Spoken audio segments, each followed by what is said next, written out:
My mother-in-law sneered. A stay-at-home mom like you has no real value, and told my husband to cut off my allowance. But when her card got declined at an expensive boutique and the sales associate said, "Ma'am, only the account owner can authorize a payment," she turned to me in shock as I held the power she thought she took away. I never thought my life would turn into something straight out of a drama movie. But if you've ever had a difficult mother-in-law, you know how fast things can spiral. I met Jason in a little coffee shop in Austin, Texas, about 10 years ago. He was the kind of guy who made everything seem easy, always relaxed, always confident. I, on the other hand, was juggling a half-eaten croissant, a laptop, and a deadline when he accidentally spilled his coffee all over my notes. He apologized at least 10 times while I tried to salvage my work, and something about his nervous rambling was endearing. One date turned into many, and before I knew it, we were married. Jason worked in finance, and I had been a freelance writer for years. But when we had our first child, Henry, I made the decision to stay home. It wasn't an easy choice, but it was the right one for our family. 2 years later, Abigail was born, and I settled into the role of a full-time mom. It wasn't glamorous. It wasn't easy, but it was fulfilling in ways I never expected. The problem was Barbara, Jason's mother. From the start, she made it clear she didn't approve of me. I wasn't what she had envisioned for her son. She would have preferred a high-powered attorney or a woman from good stock. To her, I was just a girl from an ordinary family who had somehow lucked her way into marrying Jason. For years, I tolerated the little comments.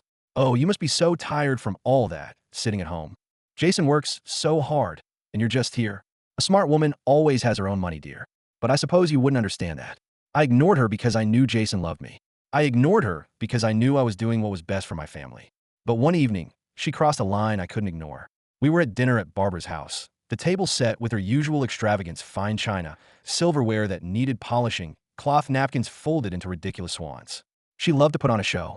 She thrived on making others feel small in comparison.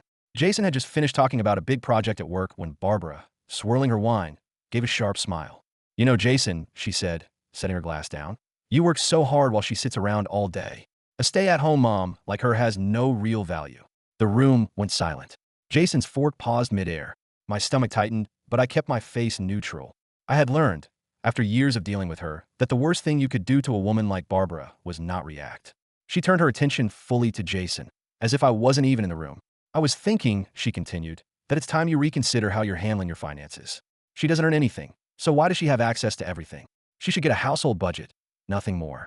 Jason shifted uncomfortably. He was a good husband, but he had this blind spot when it came to his mother.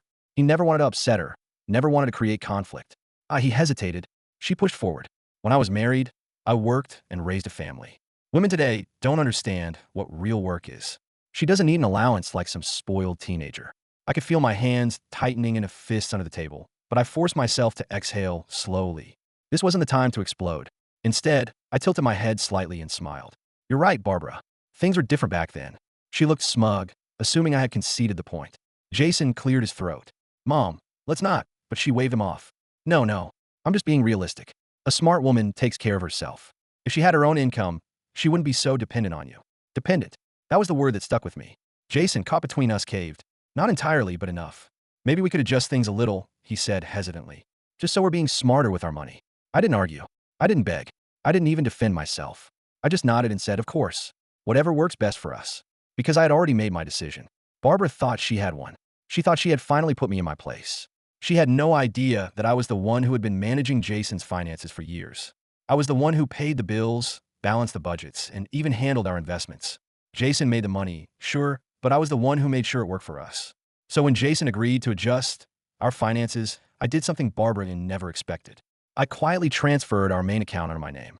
Not out of spite, not to punish Jason, but because, deep down, I knew Barbara would push and push until she had full control over him again. She thought I was powerless. She thought I was some helpless little wife waiting for my husband to hand me money. She thought wrong. A few weeks later, Barbara invited me out for a girls' day at an upscale boutique in downtown Austin. She had been in an unusually good mood lately, probably relishing the idea that I was struggling under the new financial arrangement. She piled designer handbags, silk scarves, and a ridiculous pair of shoes onto the counter and pulled out her platinum credit card with a smug look. The cashier swiped the card, then frowned. "Ma'am, this card has been declined." Barbara laughed, waving a hand. "Oh, that's impossible. Run it again." Another failed attempt. The cashier cleared her throat. "It seems the account owner has placed restrictions on this card. You'll need the primary account holder's authorization." Barbara blinked. Her face twitched. I am the, and then she realized. Slowly, she turned to look at me. I held my own card in my hand, perfectly calm. Don't worry, Barbara, I said with a small smile. I can authorize the payment. Her face drained of color. You what? I kept my voice light. Jason and I made a few changes. I'm the primary account holder now. The cashier looked between us, clearly unsure of what was happening. So, would you like to use this card instead? Barbara's lips pressed into a thin, furious line. I could see the moment she realized she had lost. She turned on her heel and stormed out of the store. I followed, letting the silence stretch between us. Outside, she finally stopped whirling around. You planned this. I shrugged. You said a smart woman takes care of herself. So I did. For the first time in years, Barbara had nothing to say. She had spent so long underestimating me that she never saw the moment I took control. And, for once, I enjoyed watching her struggle to catch up. Barbara was seething. She stood there on the sidewalk, gripping the handles of her empty designer bag like it was the only thing keeping her grounded. Her breath was shallow, her lips slightly parted as she tried to process what had just happened. I waited. I wanted to hear what excuse she'd come up with, what twisted logic she'd use to explain how I was in the wrong when she was the one who had been playing games with my life. Her face twitched, and then she scoffed, shaking her head. You think this means something? She spat, her voice low but sharp. I smiled. Seems like it does to you. Her nostrils flared. She looked like she wanted to slap me. But she didn't, because despite all her arrogance, Barbara was terrified of looking weak in public. And right now, people were watching. A few women passing by threw curious glances our way. Even the boutique sales associate was pretending to fix a window display while clearly eavesdropping. Barbara hated nothing more than looking foolish. She straightened her back, adjusted her expensive silk blouse, and forced out a laugh. Oh, sweetheart, you really think you've done something here? I have plenty of money. I raised a brow. Then why was your card declined? That shut her up. For the first time since I'd known her, Barbara had no comeback. No snide remark. No clever insult. Just silence. I let it sit between us for a moment before turning toward the parking lot. Well, I've got errands to run. You have a great day, Barbara. She didn't respond. She just stood there as I walked away, her mouth pressed into a thin line, her carefully curated world cracking just a little at the edges. And I had never felt more free. That night, I debated whether to tell Jason about what happened. I knew it would cause a fight. Not between us, Jason and I had been in a good place ever since I started asserting myself more, but between him and his mother. And despite everything, he still loved her. I didn't want to be the reason their already strained relationship got worse. So I kept it simple.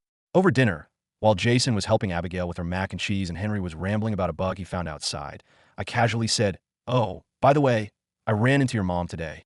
Her card got declined." Jason barely looked up. Huh, at the boutique. She tried to make a huge purchase, but the card was declined because she's not the primary account holder anymore. That got his attention. He set his fork down. Wait, what? I took a sip of my water. She didn't know I had full control of the account now. She looked shocked. Jason ran a hand through his hair, exhaling. Jesus Christ. Henry's eyes widened. Dad, that's a bad word. Sorry, bud. He rubbed his face. Mom lost access to the account. I tilted my head. She never had access. She was just used to you handing her money whenever she asked. Jason leaned back in his chair, his expression unreadable. He was processing, I could tell. For years, he had been financially supporting Barbara in small ways. It wasn't that she needed the money. Barbara had been well off for most of her life, but she expected it. She had this way of guilting Jason into paying for things. Whether it was home renovations she suddenly couldn't afford or extravagant vacations she insisted she needed for her health. It was never a direct demand, but it was always there. The unspoken rule that Jason was her provider, just as much as he was mine. But not anymore. Jason exhaled through his nose. She's going to call me. Probably. I stabbed a piece of broccoli with my fork. Or show up. He groaned. Even better. I didn't say anything. I wanted to see what he would do. I had taken my stand. Now it was his turn. Barbara didn't call that night. She waited until the next afternoon, probably trying to make it seem like she wasn't rattled. But I could tell by the way Jason's phone vibrated on the kitchen counter that this wasn't going to be a pleasant conversation. He picked up. Hey, Mom. I couldn't hear her, but I could imagine the sharpness in her voice. Jason's expression tightened immediately. No, I didn't freeze your card. That's not how it works. A pause. Because the account is under my wife's name now, that's why. I turned toward the sink, rinsing a plate, pretending I wasn't listening. Jason sighed. Mom, this was always our money. My money, sure, but I trusted her to handle it because she actually knows what she's doing. He stopped himself, rubbing his forehead. No, I'm not saying you don't understand finances. I'm saying she was already managing everything anyway. Another pause. Longer this time. I wished I could hear what Barbara was saying, but I didn't need to. I could picture it her pacing in her pristine living room, gripping the phone like it personally betrayed her. wearing that same expression she always had when things didn't go her way. Jason let out a humorless laugh. You're not cut off. You just can't spend thousands of dollars on handbags without checking first. I smirked. That must have hit a nerve. Jason sighed again, nodding slowly. Yeah, okay. We'll talk later. He hung up. I turned off the sink. So, Jason shook his head, tossing the phone onto the counter. She's pissed. No surprise there. She actually said, I thought you were smarter than this. Like I had been tricked or something. I dried my hands on a dish towel. And what did you say? I told her I am smarter. That's why I married you. I smiled, but I could see the frustration behind his eyes. She doesn't get it, he muttered. She still thinks you're some nobody who's leeching off me. I placed a hand on his arm. She can think whatever she wants. He looked at me then, his face softening. You don't care? I shrugged. I do. But I care more about the fact that we finally set a boundary. Jason exhaled, nodding. Yeah, we did. And for the first time in a long time, I saw something shift in him. Barbara had always had her claws in him, even when he didn't realize it. But this was the first time he had truly chosen me over her. And it was only the beginning. For the next few days, Barbara was eerily quiet. No dramatic phone calls, no surprise visits, no passive-aggressive group texts where she accidentally left me out of family plans. Jason took it as a good sign. Maybe she's finally backing off, he said one evening while we were putting the kids to bed. I knew better. Barbara wasn't the type to accept defeat. She was biding her time, waiting for the perfect opportunity to reassert herself. The only question was how she planned to do it. I didn't have to wait long to find out. It happened the following Sunday. Jason and I were in the backyard, watching Henry and Abigail chase each other around the grass, when his phone rang. He frowned when he saw the caller ID. It's my uncle, he muttered before answering. I didn't think much of it at first. Jason's uncle, Wayne, was the only member of his family who wasn't completely under Barbara's spell. He lived a few hours away in Houston, so we didn't see him often, but he always made a point to check in. But as soon as Jason picked up, his expression darkened. What? No, hold on. What did she say? He stood up, walking a few steps away from me, his free hand raking through his hair. That's insane. I never said that. My stomach twisted. I couldn't hear Wayne's side of the conversation, but from the way Jason's jaw clenched, I could tell it was bad. Barbara had made her move. Jason hung up a few minutes later and turned to me, his face tight. She's telling the family that you made me cut her off financially. I blinked. Seriously? She's making it sound like you manipulated me into taking away her money, he said, shaking his head in disbelief. Like you have complete control over everything now, and I just go along with whatever you say. I snorted. You mean like she wanted her control over you to work? Jason didn't laugh. He looked furious. She told Wayne that you're isolating me from my own family, that you've been planning this for years. I crossed my arms. Oh, so now I'm some kind of evil mastermind. Jason let out a bitter laugh.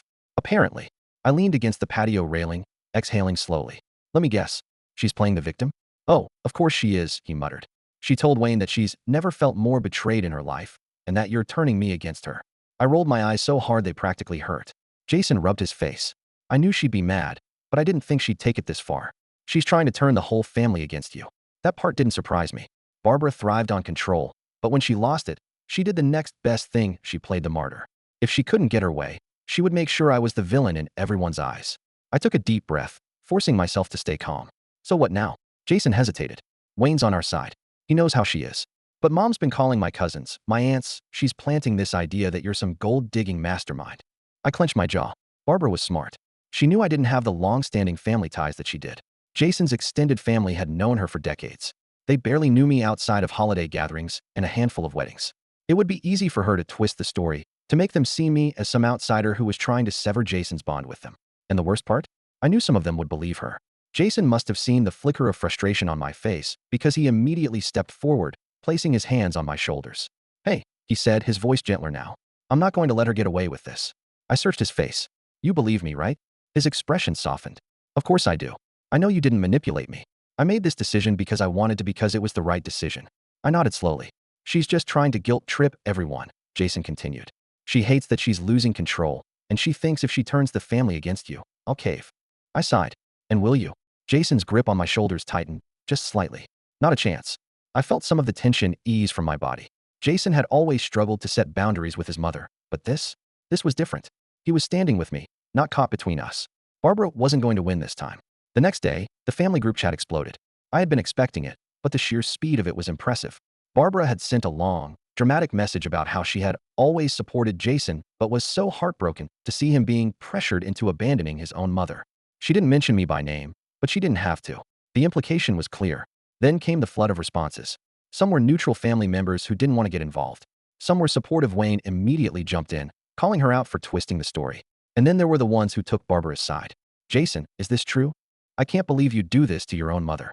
She gave up so much for you, and this is how you repay her. Jason watched the messages roll in, his expression unreadable.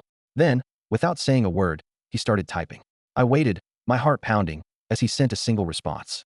No one pressured me into anything. This was my decision. Mom is upset because she's not getting what she wants, but that doesn't make her the victim. We're done playing this game. And then, he muted the chat. I stared at him, blinking. That's it? I asked. He nodded. That's it. I had expected more, some big argument, some emotional plea for him to explain himself to the family. But Jason was done explaining. For the first time, he wasn't letting Barbara control the narrative. And that was more powerful than any long-winded defense. I exhaled, feeling a weight I hadn't even realized I was carrying start to lift. Barbara wasn't done yet. I knew that. She would find another way to claw her way back into Jason's decisions. But something had shifted.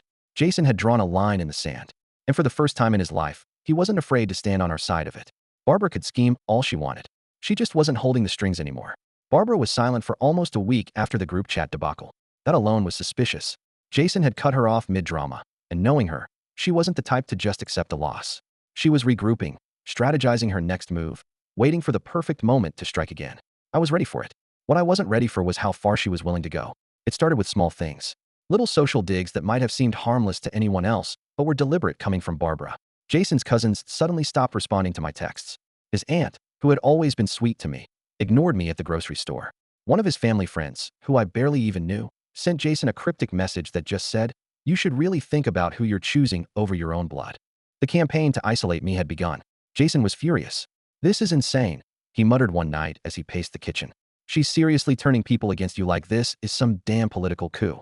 I stirred my tea, forcing myself to stay calm. "Did you really expect anything else?" He ran a hand through his hair. I thought she'd at least be rational about it. I let out a dry laugh. "Jason, this is your mother we're talking about."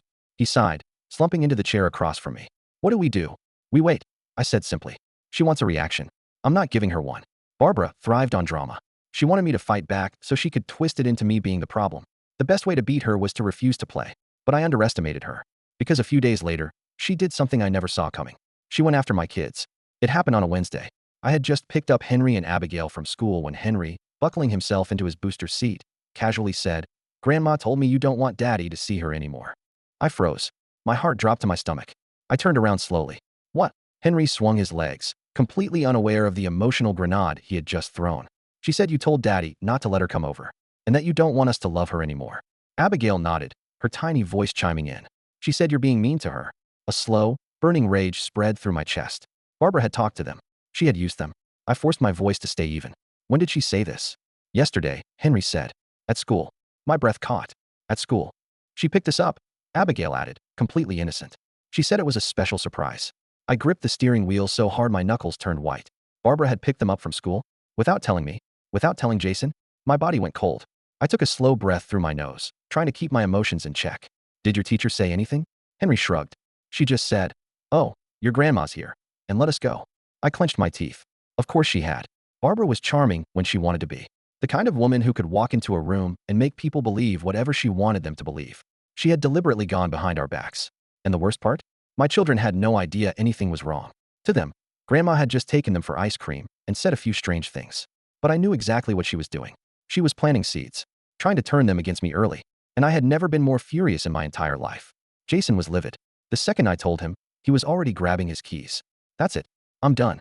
I'm going over there." I grabbed his wrist before he could storm out the door. "No," Jason turned, eyes blazing. "No? She took our kids without telling us. She lied to them about you. And you're telling me not to do anything." I didn't say that. My voice was calm, but my body was tense. I said, "You're not going over there." Jason's jaw clenched. He was shaking with anger. "She kidnapped them. She technically had permission," I said bitterly. "She's on the pickup list." Jason let out a harsh breath.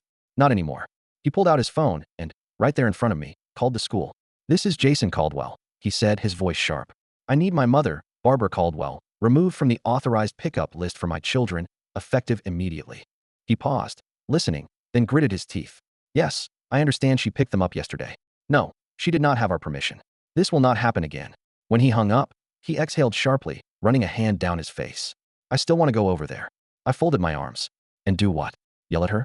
"She wants that, Jason. She wants to play the victim." His hands curled into fists. "So we just let her get away with it?" "No." I took a deep breath, steadying myself. But we have to be smart. Jason's eyes darkened. What are you thinking? I looked him dead in the eye. I'm thinking it's time to stop playing defense. I wasn't going to let Barbara manipulate my children. And I sure as HLL wasn't going to let her think she could do whatever she wanted with no consequences. She wanted a war. Fine. But this time, I wasn't just going to fight. I was going to win. I had given Barbara every chance to stop, every opportunity to back off, to accept the boundaries Jason and I had set. But she didn't just cross the line, she set it on fire. Messing with me was one thing, but bringing my kids into it, that was a declaration of war. And I had no intention of losing. The next morning, I went into full battle mode. Jason and I met with the school principal before the first bell rang. I kept my tone polite but firm as I explained the situation. We need to make it explicitly clear that Barbara Caldwell is not allowed to pick up our children under any circumstances, I said. No exceptions. The principal frowned. She's their grandmother, correct? Jason nodded. Yes, but she took them without our permission and used the time to undermine my wife's authority as their mother.